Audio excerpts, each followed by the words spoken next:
चार बेवकूफ भाई और उनकी अनोखी यात्रा। एक गांव में चार भाई रहते थे जिन्हें सब बेवकूफ कहते थे।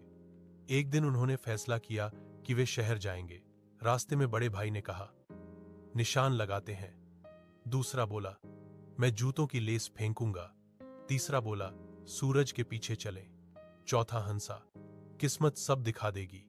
लेकिन जूतों की लेस पक्षियों ने खा ली, सूरज ढल गया और किस्मत ने कुछ न दिखाया। यूं वे जंगल में भटक गए। प्यास लगी तो तालाब देखा। अपनी परछाइयां देखकर डर गए कि यहां चार और दुश्मन रहते हैं।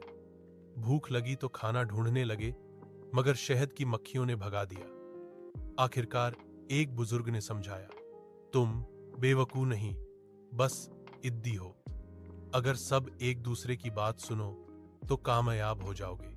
उन्होंने एकता से यात्रा जारी रखी और शहर पहुंच गए। सबक, असली अक्लमंदी सबकी राय मानने में है, अकेले जिद करने में नहीं।